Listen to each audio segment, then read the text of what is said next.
Olá, boa noite. Programa Palavra Franca, mais uma sexta-feira ao vivo, diretamente dos nossos estúdios aqui em Valparaíso, para Goiás, para o Brasil e para o mundo. Começando aí 2023, que eu já quero mandar o meu abraço a todos os nossos seguidores, telespectadores, nossos internautas que nos acompanham no Brasil e no mundo. Gente, a semana começa anunciando aí talvez o que vem aí pela frente, né? Nos despedimos aí do nosso grande desportista brasileiro, o Rei Pelé. Nos despedimos também no apagar das luzes de 2022 do Papa Emérito Bento XVI. E o Brasil segue caminhando, esperando o que vai ser esse ano de 2023, que pelo jeito, gente, promete. Programa Palavra Franca ao vivo a partir de agora, hoje recebendo o nosso convidado, que é terceiro sargento do Exército Brasileiro, pastor líder, meu amigo cearense lá de Messejana. Nosso convidado hoje, pastor Vicenildo Medeiros. Boa noite, pastor Vicenildo. Boa noite, pastor Jaimilson. É uma honra para mim estar aqui hoje participando do programa Palavra Franca. Boa noite aos telespectadores, aos internautas, a todas aquelas pessoas que estão acompanhando, né, agora ao vivo, né, pela internet, esse programa que é um programa líder, é um programa abençoado e que traz sempre informações que contribuem com o conhecimento de quem acompanha. E hoje nós temos um tema bem interessante. Ó, gente, já manda aí o pessoal, já vai avisando aí o pessoal, vai curtindo, compartilhando. Temos um tema bem interessante hoje, você vai gostar já já.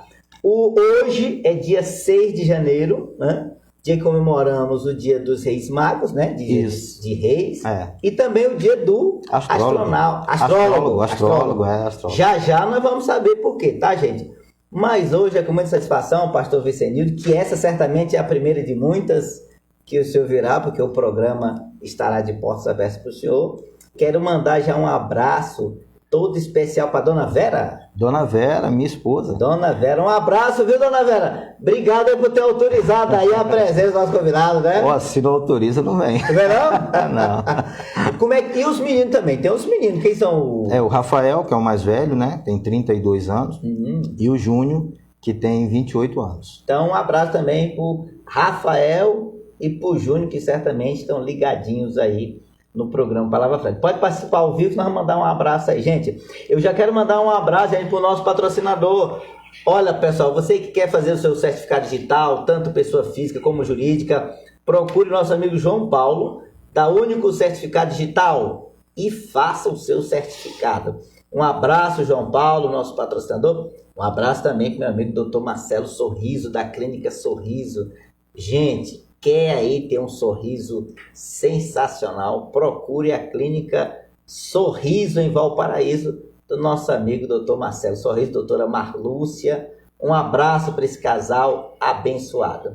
Bom, hoje nós começamos o programa com um tema bem interessante, para o seu dia 6 de janeiro, pastor Vicenildo, onde se comemora na cultura cristã, né, o dia hoje de Reis, né? Inclusive tem uma amiga minha, aproveitar e mandar um abraço para ela, minha amiga Verônica, aqui do Valparaíso, que também aniversaria nesta data. Portanto, eu quero mandar um abraço para minha amiga Verônica. Parabéns, felicidade, Deus abençoe. Hoje comemoramos o dia de Reis e também o dia do astrólogo. Eu pergunto, meu pastor, e aí? Os famosos reis, eles são fake ou fato? Com a palavra, nosso amigo Vicenildo. Me diga lá, como é que é a história desses reis aí? Bom, primeiro assim, como pastor, eu não posso nunca deixar de crer no que está escrito.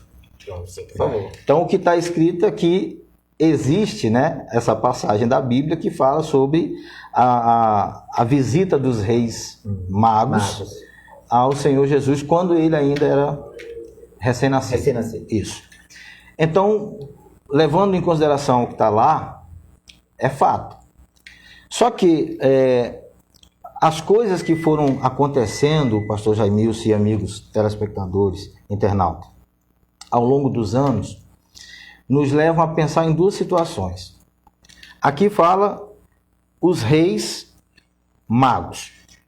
Eles eram reis ou eram magos? Tá aí, boa pergunta.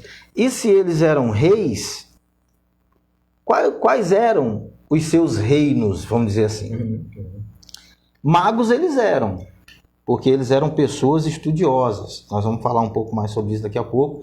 Eles estudavam exatamente as estrelas. Sim, sim. Né? Isso está escrito na palavra de Deus e também na história. Então, essa questão do estudo das estrelas por parte desses homens inteligentes e sábios, que eram os magos, né? Gerou, anos depois, ali o dia do astrólogo. Do astrólogo. Que também é comemorado 6 de janeiro. 6 de janeiro. Muito bem. Exatamente. Essa eu não sabia, gente. Aí, ó. O programa Palavra Franca é cultura. Então, hoje comemora-se o dia dos reis, né? E também se comemora o dia do astrólogo. Do astrólogo, Mas aqui, para parar um pouquinho nesse assunto aí, você que conhece Bíblia ou quer conhecer, já vai preparando para fazer sua pergunta aí também. Bom, o texto fala sobre magos. Portanto, eles não eram reis. Eles eram apenas magos. Olha aí, gente. Primeira revelação aqui do programa. O texto se refere aos magos. Não eram reis. Outra questão aqui que também não podemos deixar de passar para o nosso internauta que é curioso, quer saber, né? Eles eram 3? Procede? Ó, à luz da Bíblia, lá cita 3, né? Então eu acredito que seriam os 3 ali. A história fala dos nomes desses 3, né? Fala aqui, até anotei aqui para eu não esquecer na hora de falar, para não. Mas aqui fala desses 3 homens. Melquior, Baltazar e Gaspar. Melquior, Baltazar e Gaspar. Eles eram estudiosos de estrelas. Se a gente observar, a história narrada na Bíblia fala que eles viram no céu uma estrela, a estrela de Belém, né? Eles viram aquela estrela e que eles seguiram aquela estrela, que ali é onde estaria sinalizando o local onde o Senhor Jesus, o menino Jesus, então, naquele momento, onde nasceria o Salvador. Exatamente. E ali eles foram, e a história todo mundo já sabe que eles levaram presente, ouro, né, incenso, mirra e tal, para agradecer pelo nascimento do Salvador. Então, não sei ao certo se eram só 3, mas a luz da Bíblia fala de 3, e a história revela esses 3 nomes principais que nós falamos aqui, que são Melquior, Baltazar e Gaspar. Esses nomes, eles estão na Bíblia ou estão na história? Na história. Ah, não estão na Bíblia. Que eu tenha visto, não. Sim. Pode ser que esteja, mas eu, pelos estudos que a gente fez, eu não vi os nomes citados ali. É porque a gente cresceu com muitas lendas, né? Sim. Né? E uma dessas lendas é que eles eram reis.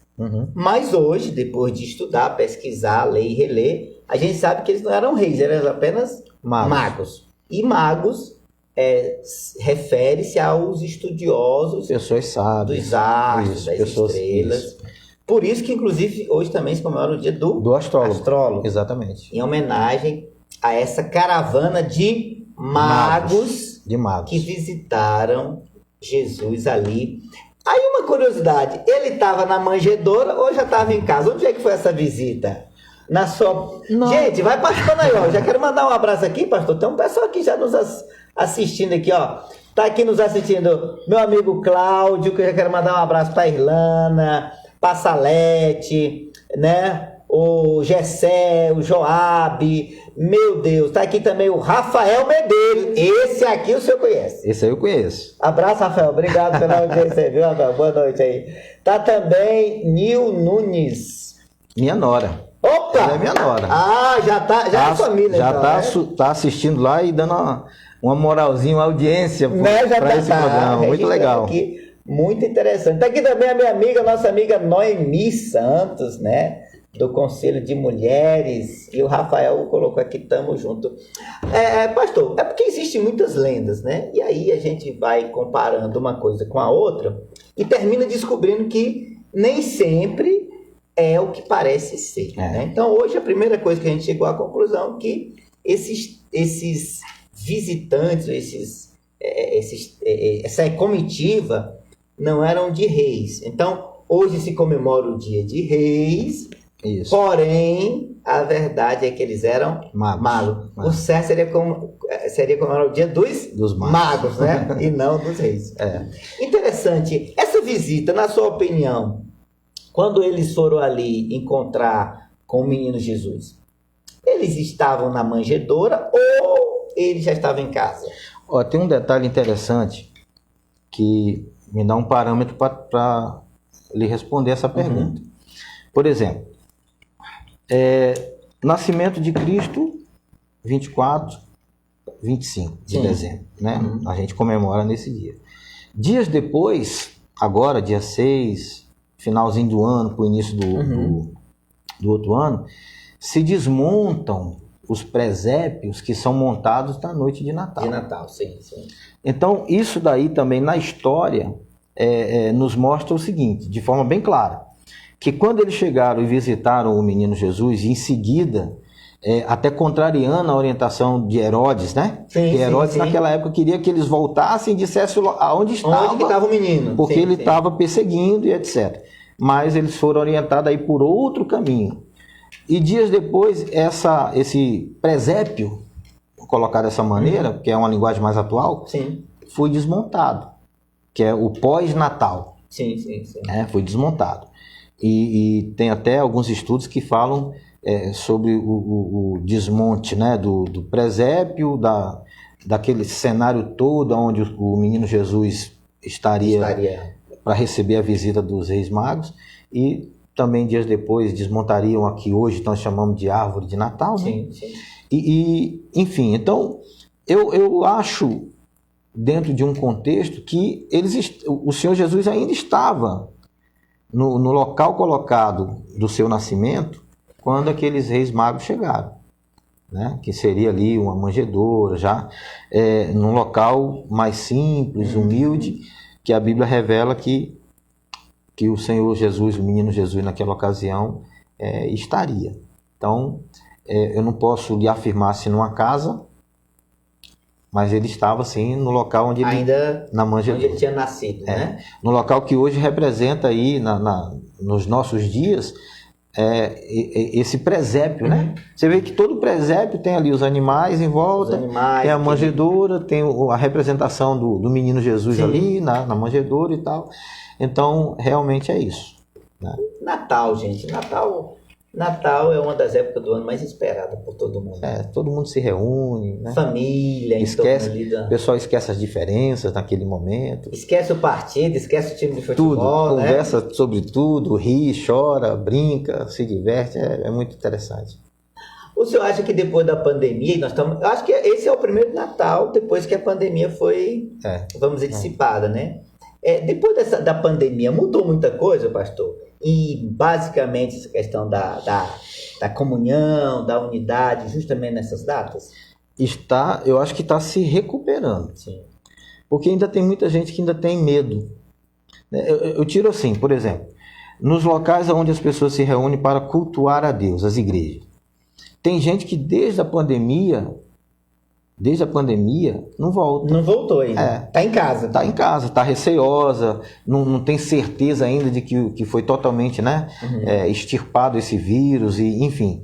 Então, vem ganhando, retomando, vamos dizer assim, a força natural de cada data comemorativa, vai aglomerando um pouco mais de pessoas.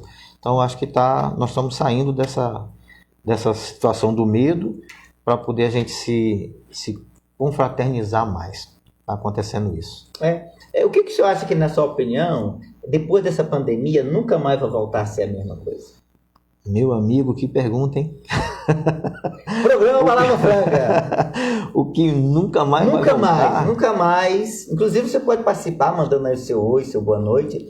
Programa Palavra Franca, ao vivo, toda sexta-feira, a partir das 22 horas. E hoje recebendo aqui o nosso amigo, pastor líder, pastor Vicenildo. Eu acho que uma coisa que nunca mais vai voltar depois da pandemia, que assim, vamos lá. Tem coisa que antes da pandemia não acontecia. na minha opinião. Existiu sempre existiu um distanciamento. E não é o distanciamento imposto pela Covid-19. Sim. É o distanciamento por conta do trabalho, por conta da correria do dia a dia. Sim. E as famílias não se reuniam tanto, não. Com o advento da Covid-19, as famílias tiveram que se distanciar, de certa forma. Sim. E isso gerou, na minha opinião, uma carência. Eu acho que essa carência, depois da pandemia, ela vai acabar, porque as famílias puderam ver que durante a pandemia a importância que tinha de estar junto e não estavam, e agora o receio de estar distante, sem saber se esse negócio volta ou se não volta. Então, acho que o que nunca mais vai voltar, na minha opinião, é esse distanciamento familiar. Eu acho que agora a pandemia acabou trazendo, de certa forma, uma união maior. Juntando mais, né? Eu vejo dessa forma. Tudo hoje se faz na internet. E aí, depois da pandemia, a gente vê aí que banco está na internet, a justiça está na internet. Agora acabou de ser assinado pelo presidente da República, recentemente, a lei da telemedicina, né, que libera a questão da telemedicina pela internet. Então, muita coisa veio para mudar. E uma delas, aproveitando que é o senhor da sua área, é a questão do culto online. Sim. Culto online, culto via internet. Bom, depois da pandemia, o que esse culto impactou na igreja, na congregação? Eu acho que o impacto foi a ausência física, né, das pessoas. Porque, tipo assim, o culto online, a meu ver, ele é importante e foi muito, muito, muito importante durante o período da pandemia. Sim. Foi essencial para manter as pessoas conectadas com a palavra de Deus e com Deus, enfim. Só que o pós-pandemia, a continuidade do culto através de TV, através de internet, eu acho que traz um distanciamento da pessoa com o local físico da oração. Da congregação. Porque a Bíblia orienta que a igreja é a casa de oração. De oração. Então, quando a pessoa ela se acomoda, isso é um pensamento meu, exclusivamente meu, quero que as pessoas que estão acompanhando entendam isso, né? Sim. Que é um pensamento meu, a pessoa corre o risco de se acomodar, sabia? Sim. Ela se acomoda e ela diz assim, não, para que eu vou à igreja se eu posso assistir aqui? Só que é diferente. Bastante. Não dá para comparar uma coisa que foi feita e foi até, eu vejo uma direção de Deus no período da pandemia, né? O culto online e tal. Né? E agora com a pandemia, digamos, quase extinta, as pessoas elas deveriam então agora, no meu modo de pensar, retornar à casa de oração, aonde ela tem muito mais liberdade para orar, ela tem mais liberdade para falar com Deus, tem mais liberdade para cultuar. Sim. Né? Porque dentro de casa... Viver a comunhão, né? Porque dentro de casa é assim, a gente está ali, aí liga lá o computador, liga lá a TV, assiste, mas do lado está... Os parentes estão ali do lado, pessoas que não concordam com a fé dela e que tiram, de certa forma, a atenção dela. Então, acho que... Já gera ali um constrangimento. Eu acho que essa ausência física, as pessoas que acompanham a gente pelas redes sociais nesse sentido do culto, acho que ela tinha que reavaliar essa questão e dizer assim, já que Deus controlou esse problema, eu vou voltar ao meu convívio com a casa de oração. Eu acho que ficaria mais... É diferente. Até porque a convivência em comunhão, em comunidade, ela é essencial para o cristão, né? É como a brasa que está dentro do braseiro. Se tirar, esfria, né? O Rafael aqui mandou uma boa noite aqui para o senhor e escreveu aqui dizendo essa explicação excelente. Eu nunca tinha me atentado por esse ponto da história. Olha aí. Então... Está sendo muito proveitoso aqui esse programa hoje, que está levando conhecimento, né? E matando curiosidade. Mas uma coisa que o senhor falou interessante sobre a questão da comunhão, Uhum. e aí eu paro para ver uma coisa, eu acho que nunca mais realmente nós vamos ser os mesmos. Acho que a igreja vai continuar na internet, vai ter os cultos presenciais, mas os cultos online também vão continuar acontecendo. Ponto. Isso aí é pacificado, né? Agora, uma curiosidade minha, como pastor, e a questão de na hora de viver a ceia, no momento de ceia, esse culto online, e aí? Também resolve esse problema? É uma situação bem assim, no meu modo de pensar, delicada. Porque, tipo assim, se quem está assistindo a ceia ali, a transmissão de um culto onde vai ter a Santa Ceia, online, né, por exemplo, a pessoa ela tem que estar muito convicta da sua comunhão pessoal e particular com Deus. Aí, por exemplo, como ela está um pouco afastada da congregação, da comunhão na congregação, no dia a dia ali, ou seja, ela está ali no trabalho, está em casa e chega assim, agora eu vou assistir o culto online e tal. Eu acho que não é a mesma coisa. Não é, na minha opinião. Eu acho que, digamos assim, é importante ter, Sim. é importante, é um paliativo, e as pessoas que optaram por essa questão de seguir via online a vir à casa de Deus, elas têm que tomar muito cuidado com essa situação, porque elas podem achar que estão bem sem estar, né? Pode achar que está em comunhão sem estar, e o conforto da casa nos acomoda. Demais. Assim, para que eu vou à igreja se eu posso ficar no sofá da minha casa? Sim.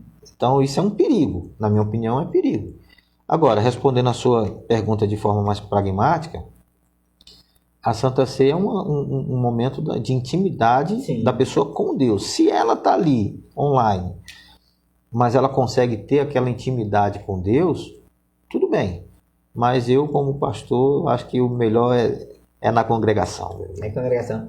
Porque essa questão, esse calor humano, essa aproximação, e até quando o escritor ali no livro de Atos dos Apóstolos, ele fala sobre a doutrina, a comunhão, Exatamente. o partir do pão. Exatamente. Então, isso é difícil substituído por uma tela de computador. Com todo respeito, quem pensa diferente, né?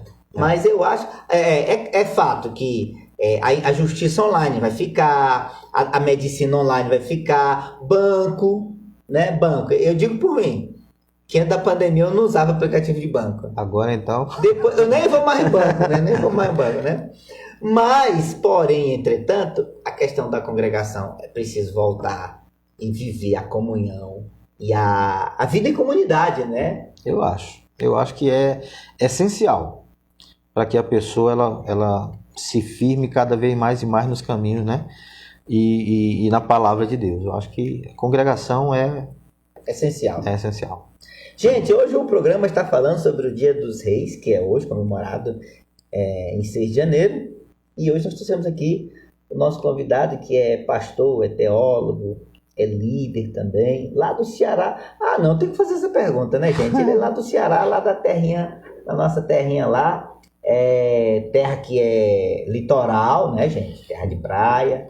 E eu sei que ele é lá do Ceará. Mas, uma curiosidade, como é que esse cearense veio chegar aqui em Valparaíso, pastor? Tem uma historiazinha aí, eu vou tentar encurtar. Sim. Não, o programa é seu, pode ficar à vontade. Então, a gente veio para cá, eu vim junto com a minha família, né, em 1987. Rapaz, já tem data. Tem alguns dias. E antes da promulgação da nossa Constituição, né? Um ano antes. Um ano antes. Aí a gente veio de mudança, como diz lá na nossa terra, e fomos morar no Distrito Federal, né, em Ceilândia. E ali começou a nossa vida aqui na cidade, né? Eu cheguei aqui lá no DF, vamos dizer assim, né, com 16 anos, chegando já no 17, foi em dezembro de 87. E aí, em 88, eu comecei então a trabalhar aqui lá no Distrito Federal. O primeiro emprego meu foi no setor de gráfica. Trabalhei lá como servente, no caso, assim, ajudando meu pai na construção de uma gráfica lá. Em seguida, eu fui contratado pelo dono daquela gráfica. como auxiliar de serviços gerais. Uhum. Só que eu sempre fui muito curioso, eu sempre quis aprender. Então eu fiquei naquele emprego de serviços gerais 1 ano. Só que nos intervalos, depois que eu fazia a limpeza, fazia tudo que tinha que ser feito, eu ficava observando os profissionais da gráfica fazer cada um o seu trabalho. Um imprimia, outro fazia, na época, revelava chapa, que usava fotolito, era diferente de hoje. Bem diferente, Bem né? diferente. Outro fazia chapa ainda com chumbos, né? Pecinhas de chumbo, letrinhas e tal. E eu ficava olhando tudo, o outro cortava com a guilhotina, o outro fazia impressão offset, impressão, enfim, em máquinas de leque, que chamava na época. E aí eu tinha um chefe de oficina, Manuel, e ele vivia pegando no meu pé. Tá parado aí pra quê? Vai trabalhar lá, vai fazer.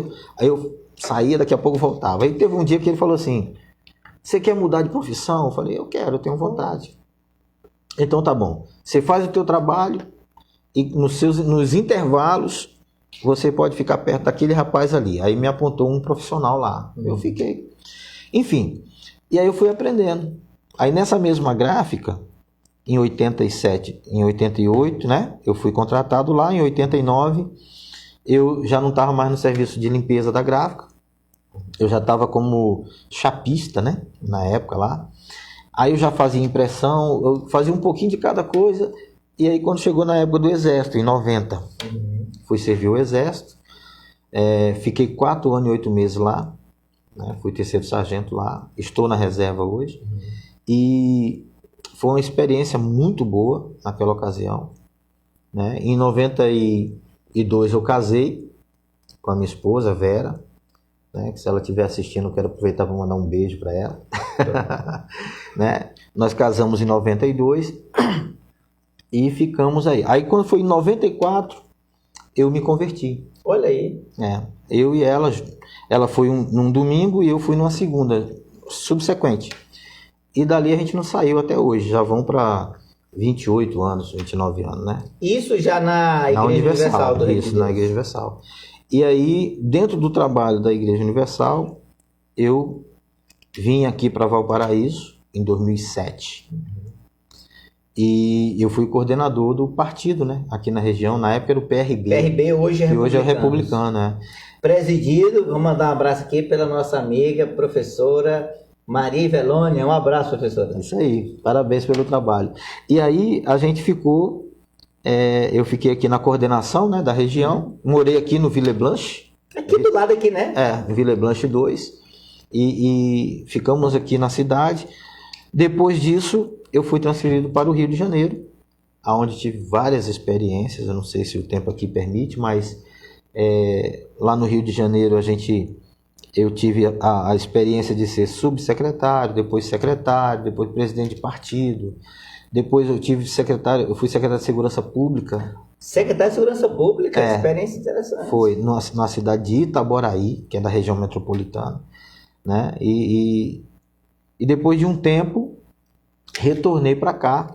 Tem um ano e 4 meses que eu retornei, né? E aqui, no meu retorno, eu recebi a missão de ajudar na coordenação, como coordenador da campanha do deputado Júlio César, né? Nosso querido deputado Júlio César, a quem eu mando um abraço forte, né? Tive o prazer de trabalhar junto com ele na campanha dele, da reeleição. Sim. Deus abençoou, ele foi reeleito. E agora é secretário, né? E agora é secretário de esporte. O esporte está em boas mãos. Parabéns, deputado, pastor também, nosso amigo Júlio César. E aí, aproveitando esse momento aqui, para mandar também um abraço para o nosso querido Quirino, né? Opa, nosso deputado estadual aqui do Goiás, né? O deputado Jefferson, que também foi eleito federal, né? E o deputado Martins lá, distrital. Enfim, e aí agora eu recebi a missão nobre, importantíssima, de estar aqui em Valparaíso e ajudar nos processos políticos dos próximos anos aí. Em Valparaíso de Goiás. Valparaíso de Goiás. Também afinco aí no Partido Republicanos. Isso aí. Né? Então, assim, viemos de 87 até agora. A historinha breve da nossa chegada e do que aconteceu até aqui foi isso. Lá no Rio de Janeiro, Rio de Janeiro, né? Rio de Janeiro. São Gonçalo? São Gonçalo, eu fiquei 7 anos lá. Como é que é essa experiência? É uma cidade, qual o tamanho da cidade lá? São Gonçalo tem 1,5 milhão de habitantes. Meu Deus, é uma metrópole, né? 1,5 milhão de habitantes. E nós chegamos lá, eu, a minha esposa e os nossos filhos, no caso. Chegamos lá em 2010, né? E a gente foi trabalhar lá. Eu fui subsecretário lá de assistência social. Certo. Então, assim, é uma cidade grande, é a segunda em população do estado do Rio de Janeiro, só perde para a capital. Olha aí. Né? Uma cidade muito boa, de um povo muito acolhedor, mas também uma cidade muito carente, muito cheia de dificuldade. Então, ali, eu posso dizer que eu tive muitas experiências, porque eu fui subsecretário de assistência social, fiquei um período, aí assumi a presidência do partido lá, trabalhamos, disputamos a eleição. Foi candidato lá também? Fui candidato lá em 2012, nosso partido elegeu, né, um vereador naquela ocasião, eu fiquei na suplência, mas aí em seguida eu assumi a Secretaria Municipal de Pesca, né? Fiquei 2 anos como secretário municipal de pesca. Então lá tem um público de pesca muito grande, porque 11% do que se extrai da pesca do estado do Rio de Janeiro sai de São Gonçalo. Olha só. 11%, é muita coisa. Né? Então, assim, ali tem os pescadores artesanais, tem os industriais, tem colônia de pesca, tem associação de pesca. E eu tive uma experiência muito boa, muito grande lá. Depois eu fui para o município vizinho, Itaboraí. Sim, do lado. 2017, a gente ganhou a eleição lá com o nosso vice-prefeito e eu fui convidado para fazer parte da equipe lá. E eu assumi a Secretaria de Segurança Pública lá. Olha só. É assim, muito problema, né? Segurança pública em qualquer lugar é desafio. No Rio de Janeiro, então, que eu digo, no Rio é um desafio ainda maior. Então, quando eu assumi, o pessoal perguntou assim, botaram até no jornal lá, falaram assim, o que um pastor está fazendo na segurança pública? Sério? Foi, botaram no jornal lá e tudo. Aí eu peguei, convidei o jornalista que publicou para conversar, expliquei para ele o que era e falei para ele assim, se você publicar sem tirar nenhuma vírgula do que eu te disser, eu te dou uma exclusiva. E ele aceitou, aí eu fiz a entrevista com ele, publicou, né? E eu falei para ele que naquele momento o que a secretaria estava precisando não era de um policial, não era de um delegado, nem era de um pastor, era de um gestor. Ah, sim. Então o gestor, ele ultrapassa a pessoa que é de um determinado segmento. Sim. E deu certo. A gente ficou lá 7 meses. A Guarda Municipal foi organizada ali, equipamento, aquelas coisas todas. E foi uma experiência muito boa. Aí, depois disso, fui para Niterói. E em 2019 assumi a presidência da Fundação Instituto de Pesca do Estado do Rio de Janeiro. Olha aí. Entendeu? Interessante. A FIPERJ. Como é que é, pastor? E aí, é uma curiosidade minha, como é que é conciliar todas essas missões, que isso não é uma missão, né? Isso é uma missão. E ainda assim, continuar com a vida espiritual, ou seja, como é que é conciliar a vida de pastor, secretário, liderança política e ainda dar conta disso tudo? Eu vou te falar uma coisa, pastor Jaimilson. Eu atribuo isso a uma situação. Por exemplo, quando a pessoa está como pastor e ela tem 100% da responsabilidade dela no ministério, é uma situação. Sim. Ela está ali todo dia, ela abre igreja, ela fecha igreja, ela prepara o curso. Ali. Ela fica ali naquele mundo ali, né? Sob uma redoma. Uma redoma. Quando você sai dali e vai para uma missão, igual essas que a gente tem passado, a gente tem que ter, é obrigatório a gente ter uma comunhão individual, pessoal com Deus, independente de qualquer coisa. Até para sobrevivência, né? Total, porque você sai de uma redoma e você vai para um mundo onde você tem tudo quanto é tipo de pessoas, tudo quanto é tipo de situação, né? Como se diz na linguagem do servidor público, uma linguagem mais coloquial lá, assim, tem muita casca de banana Sim. para o cidadão escorregar e Sim. se complicar. Então, qual é o meu segredo? Eu vou te falar o meu. Minha família está assistindo, eles sabem disso. Tá, o Rafael tá assistindo, tá participando. Tá, então. O meu segredo, sabe qual foi? Até hoje, não esquecer da onde Deus me tirou. Olha só. No dia que eu esquecer da onde Deus me tirou, eu caio. É simples. É simples. O segredo, para mim, o segredo é esse. Eu já estive sentado à mesa com a embaixatriz Meu Deus, como é o nome do lugar, Jesus? Quando você lembra aí... Que a gente lá do Salmão, como é o nome do lugar? Noruega. Olha aí. Eu vou mandar um abraço já. aqui pro Rafael, que está participando assiduamente, né? Ele já disse que nunca tinha visto essa explicação. Nossa amiga Aninha, meu Deus, Aninha! Aninha, Wagner, um abraço para vocês. Amanhã nós conversamos, tá? A Aninha está nos assistindo, diz que conhece o senhor, né? A mulher do Wagner. O Carlos Panella mandou um abraço, boa noite, é um líder aqui na cidade. O Rafael diz assim, seu Manuel, gente boa. Quem é o seu Manuel? O Rafael tá dizendo aqui, ó, seu Manuel, gente boa. E também disse, um excelente coordenador político. Olha aí, o Rafael tá participando assim, né? Ele também registra aqui que foi presidente da FIPERJ, Fundação Instituto de Pesca do Estado do Rio. Isso. E a Nil tá dizendo, o pastor tem muito conhecimento e experiência na gestão pública. A Vera mandou, olha aí, gente, até a dona Vera tá aí, ó, mandando parabéns, boa noite. Rapaz, tá todo mundo ao vivo aí, viu, pastor? Tá a turma toda aí assistindo o senhor, viu? O segredo é aquele, e o que sustenta é isso aí, a base é a família. Família. A gente tá enfrentando uma guerra, a família tá junto. A minha esposa é uma guerreira, muito guerreira, eu tenho que registrar isso. Porque quando a gente tá numa situação boa, é fácil a família estar reunida, tá tudo bem e tal. Mas quando a situação tá apertada, quando a situação tá difícil, então você saber, pastor Jaimilson e amigos telespectadores, que você tem ali uma comunhão com Deus, que você não deve jamais esquecer de onde Deus te tirou, porque a tua raiz é o teu porto seguro, e saber que aonde você estiver, nas lutas que você estiver passando, você tem uma família do seu lado te dando força, meu amigo. Faz diferença. E eu tenho essa bênção. Eu não vou dizer que isso é sorte, porque eu não acredito na sorte. Mas eu tenho essa bênção do meu lado. Eu tenho uma família que eles já me viram chorar, eles já me viram sorrir, já me viram numa situação boa, já me viram em situação difícil, mas estão ali comigo esse tempo todo. Nós fizemos ano passado 30 anos de casado.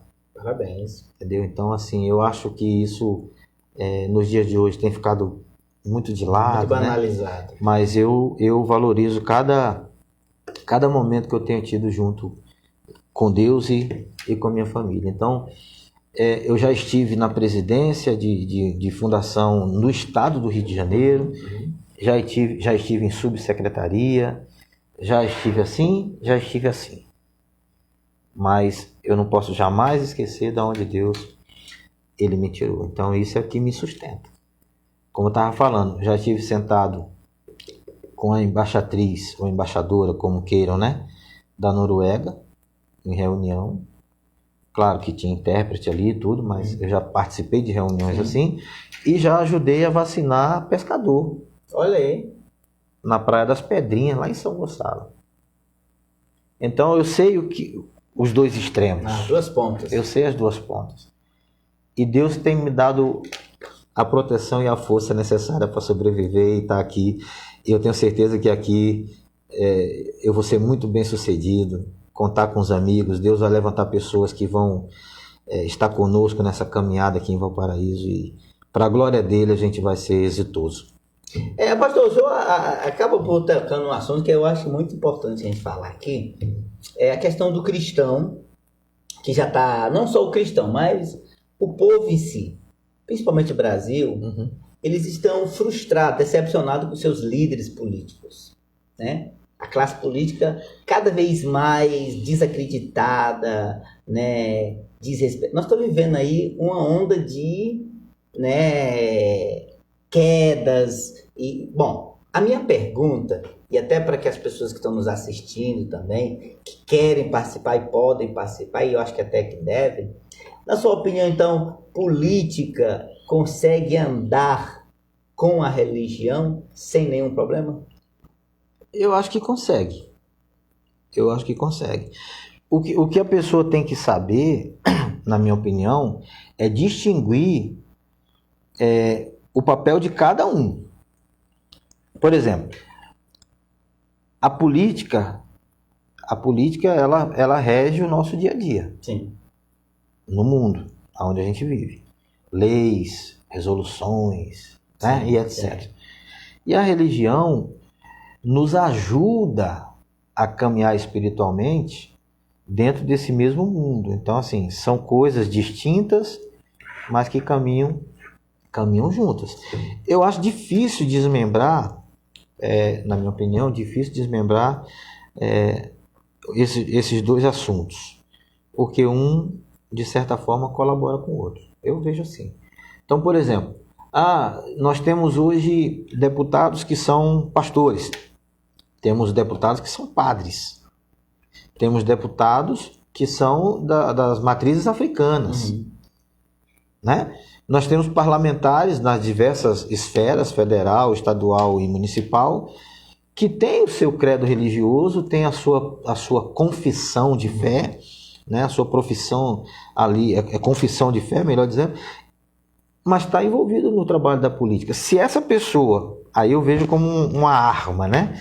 Se essa pessoa que tem uma consciência religiosa, que tem ali uma direção que vem de Deus, vamos dizer assim, Sim. tá? E ela usa aquela direção, aquele conhecimento religioso para fazer na política um trabalho que traga resultado para o povo, meu amigo, é o casamento perfeito. Às vezes eu acho que o problema está assim, na intolerância. Por exemplo, o parlamentar que é religioso, ele de certa forma, encontra dificuldades e barreiras no mesmo segmento dele em relação ao parlamentar que não tem uma religião definida. Então, eu acho que a briga que existe é por falta de... É pelo ego, é briga de ego. Eu sou evangélico, não concordo com o que o deputado católico está fazendo, com o que o espírita está fazendo. Eu acho que isso aí é o início do fracasso. Sim. O ideal é o seguinte, já que existe religião, existe política, existe outros segmentos, vamos tentar trabalhar de forma que a gente possa harmonizar, né? Harmonizar ali e fazer a coisa trazer benefício para quem precisa. Eu acho que dá para conseguir conciliar os dois. O Estado é laico, já se sabe. Mas hoje, até recentemente, o Ministério Público fez uma recomendação de que deve se tirar das escolas a questão da oração do Pai Nosso. Bom, uma vez que o Estado é laico, uma vez que tem que saber separar, eu acho que ambas as panelas, vamos dizer assim. Sim. A gente que é de um tempo, que a gente foi criado na escola, quando eu estudei, a gente fazia a oração do Pai Nosso, cantava o hino nacional e ficava em posição de sentido diante da bandeira, né? Eu sou do tempo que tinha ainda no currículo OSPB, eu ia falar isso aqui Educação agora. Oral e Cívica, né? O que o senhor acha? O Ministério Público erra ao fazer essa recomendação ou a gente tinha que manter esses valores? Eu sou contra. Não só como pastor, não. Eu sou contra como cidadão. De que qualquer órgão dê um direcionamento de tirar uma oração que é comum a todos. O Pai Nosso não é uma coisa de um segmento. Sim, o Pai Nosso o espírita ora ou reza o Pai Nosso. O católico reza ou ora o Pai Nosso. Todo mundo sabe fazer a oração do Pai Nosso. Então, acho que isso aí, por ser uma coisa, digamos, até de certa forma universal, né? Sem trocadilho nenhum, por favor. Mas qualquer semelhança é mera coincidência. É mera coincidência, mas como é um tema universal, se a gente chegar aqui e dizer assim, vamos orar aqui o Pai Nosso, eu sou, por exemplo, aqui não sei, mas vamos supor, aqui todos três são evangélicos, mas de repente tem um que está no mesmo ambiente que a gente, que não é evangélico, ele vai saber orar o Pai Nosso. Então, acho que isso aí, na minha opinião, não cabe. ao Ministério Público, não cabe, na minha opinião. Na sua opinião, inclusive... Gente, nós estamos recebendo aqui hoje o pastor Vicenildo Nildo Medeiros, que é um líder, ele é pastor da Igreja Universal do Reino de Deus, o qual eu quero cumprimentar e parabenizar pelo brilhante trabalho dessa igreja que tem congregações no mundo todo, né? E é um líder. Nós sabemos que nós acabamos de passar por um período de eleições. E geralmente disse que termina um período, termina a eleição e já começa a outra, né? Eu pergunto hoje, pastor Vicenildo Medeiros, nas suas ordenanças, existe um projeto para Valparaíso? Existe, velho. Claro que existe. Existe um projeto e esse projeto a gente vai trabalhar com muito cuidado, com muito zelo, com muita estratégia. E eu tenho certeza que esse projeto vai ser vitorioso aqui na cidade. Com certeza. Parabéns. É porque a gente está vendo, eu acho que a gente precisa. O Congresso que foi eleito aí é um Congresso menos esquerda e mais direita, né? Uhum. Hoje, o pastor Vicenildo se considera mais direita, centro ou esquerda? Mas antes de eu responder, eu quero mandar um abraço aqui para nossa amiga Michele, que está nos assistindo também, Michele Fernandes. Um abraço, Michele. Obrigado e boa noite aí pela audiência. A Meire Diniz está dizendo parabéns, pastor Vicenildo. Valparaíso vai ganhar muito com a sua experiência. Pastor Washington Luiz, um abraço, Washington. Nosso amigo capelão do Conselho Federal de Capelania, né? Pastor Washington Luiz, a Noemi está dizendo assim, ó, amigo, estou muito feliz com o seu retorno para Valparaíso e seja bem-vindo. O Washington está dizendo aqui... A linha é muito tênue, meus amigos. Ele tá vendo. Doutora Miriam, um abraço, doutora Miriam, psicanalista. Ah, que legal. Nossa amiga também, parceira do programa. A doutora Miriam está escrevendo: o maior erro da maioria dos cristãos é demonizar a política. Já ela vai entrar nesse assunto também. Tem aqui um comentário da Velúcia Medeiros. Olha, que maravilha, hein? Excelente posicionamento no que diz respeito à religião. O Washington está dizendo: o Estado é laico, mas não é ateu. Mais de 80% da nossa população são cristãos. A Nil está dizendo: pastor, tem algum projeto para apoiar o empreendedorismo em Valparaíso?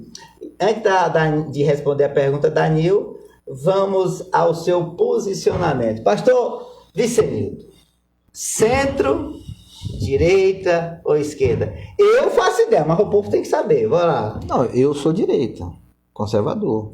Eu não posso, assim, como... Eu não vou nem colocar a questão pastoral aqui. Uhum. Vou colocar os... Como é que eu vou te falar? Valores. Os valores. Bom, essa palavra é a que cabe mais. Os valores que me foram passados desde a infância, né, pelos meus pais. Seja da forma que eles nos criaram, que foi a melhor que eles poderiam nos criar e nos trouxe até aqui. Sim. Os ensinamentos, quando a gente recebeu como criança, a gente carrega até hoje. Sim. E então eu não posso hoje concordar, embora o respeito, eu preciso respeitar, não posso fazer muito além disso.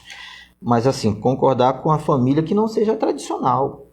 Ou seja, homem, mulher e dali os que forem gerados. A descendência. Né? Então eu tenho meu posicionamento nessa linha, de que Deus instituiu o homem e a mulher e deles dois vêm os filhos.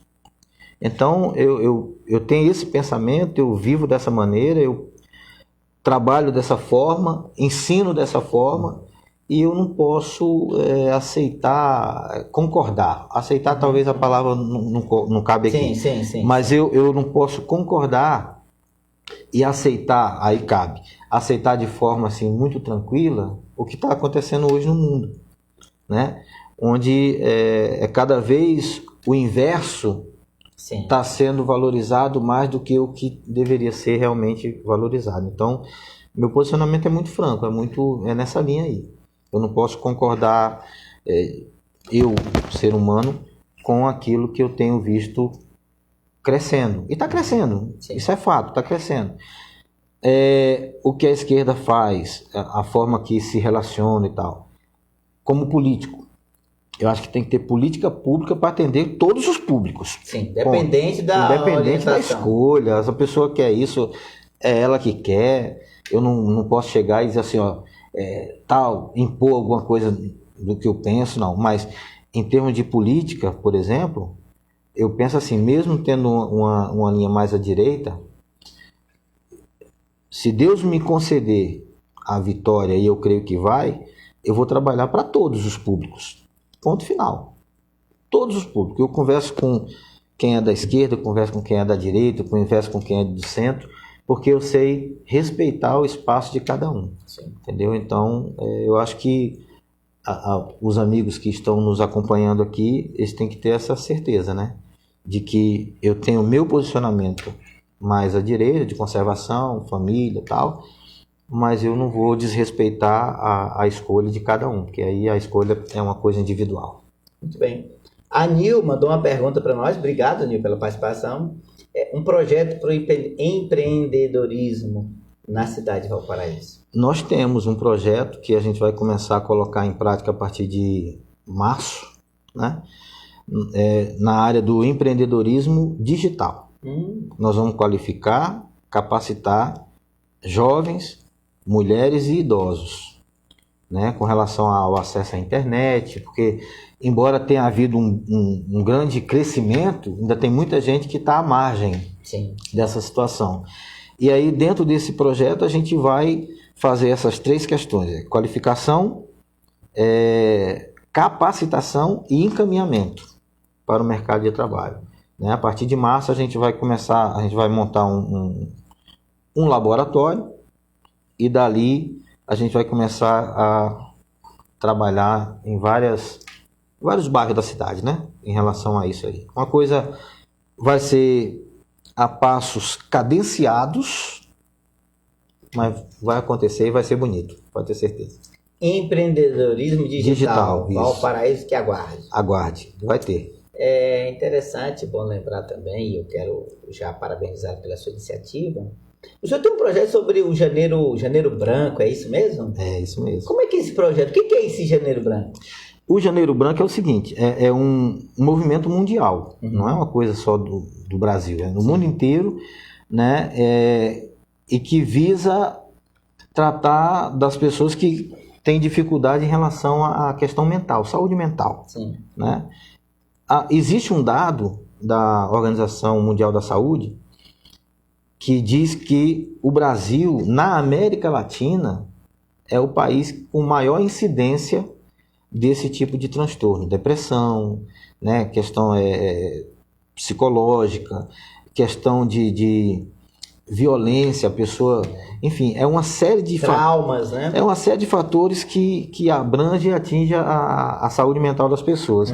E o Janeiro Branco, eu vou dizer para você o seguinte, não é um projeto meu exclusivo. Sim. Eu vou, porque eu abraço essa ideia desde 2019. Eu fazia isso lá no Rio, né? Inclusive a Nilsen, ela tem um trabalho muito bom nessa linha de ação social nesse sentido, né? E ela vai nos ajudar agora, nesse mês de janeiro, aqui no Valparaíso também. Né? Eu ouvi o senhor falando aí de uma psicanalista. Sim, a doutora Miriam Fernandes. Doutora Miriam, permita-me convidá-la, se a senhora puder participar conosco desse momento. Ela é parceira, está sempre junto, ela é parceira. É algo voluntário, tá? É uma coisa que a gente vai fazer porque precisamos contribuir, né? Com as famílias que têm pessoas que têm esse tipo de transtorno, de sofrimento, porque é muito complicado. Eu, como pastor, já atendi famílias que têm pessoas com transtorno mental e é triste de se ver. E é um mal silencioso, porque pouca gente fala desse assunto. Até porque quando o familiar, o parente, trata de alguém da família, ele geralmente não quer dizer para ninguém que tem um parente passando por esse tipo de transtorno, né? Porque a pessoa se sente constrangida, né? Ela se sente mal em dividir. Então a gente vai fazer esse trabalho esse mês, agora, aqui em Valparaíso. A gente vai promover algumas palestras, promover algumas ações num determinado dia, sim. Né? E vamos convidar pessoas que queiram participar, que tenham pessoas da família com esse tipo de problema. promover palestra, promover uma roda de conversa, um diálogo. Informação, né? Eu acho que é importante. Muito bem. Né? A Nil está participando bastante, né? Ela falou sobre empreendedorismo. E o Washington disse assim, olha, vai arrebentar, meu amigo, pastor Vicenildo no Valparaíso.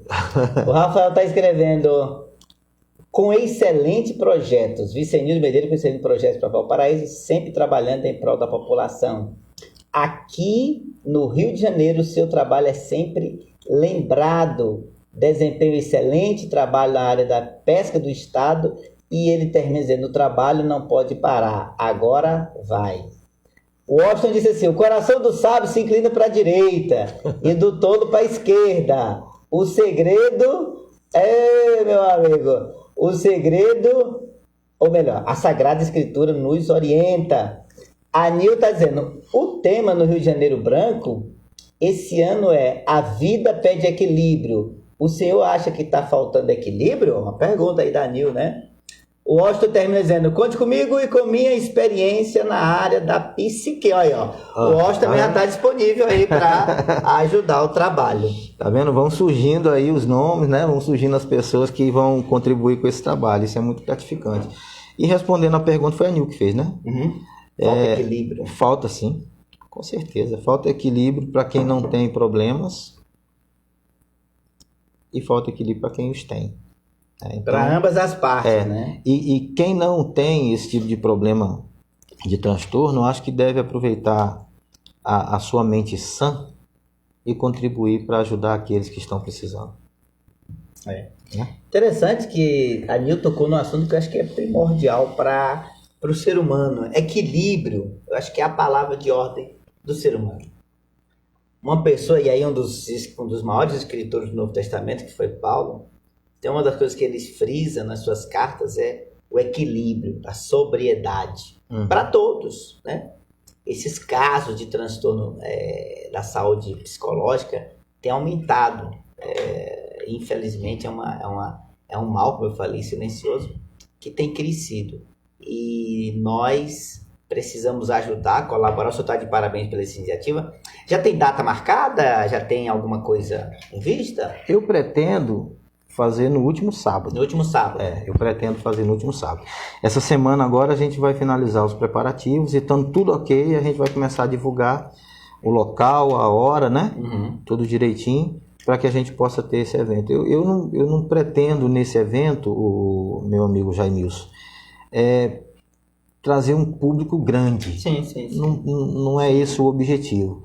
Mas eu pretendo que tenham ali pessoas que têm interesse pelo assunto, sabe? Sim. Pessoas que vão poder sair dali com um pouquinho mais de conhecimento sobre o tema e saber que tem pessoas aqui na cidade que estão ali atentos a esse problema e que estão dispostos a ajudar. Essa é o principal motivo, sabe? É isso aí.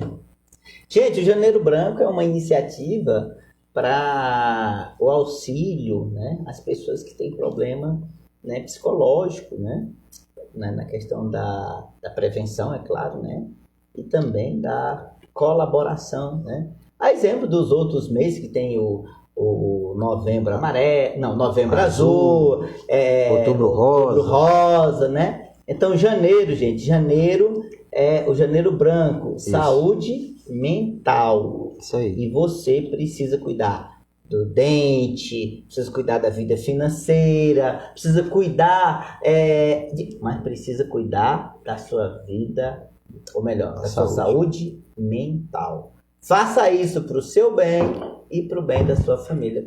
Pastor Vicenildo, só gratidão pela sua presença aqui no programa.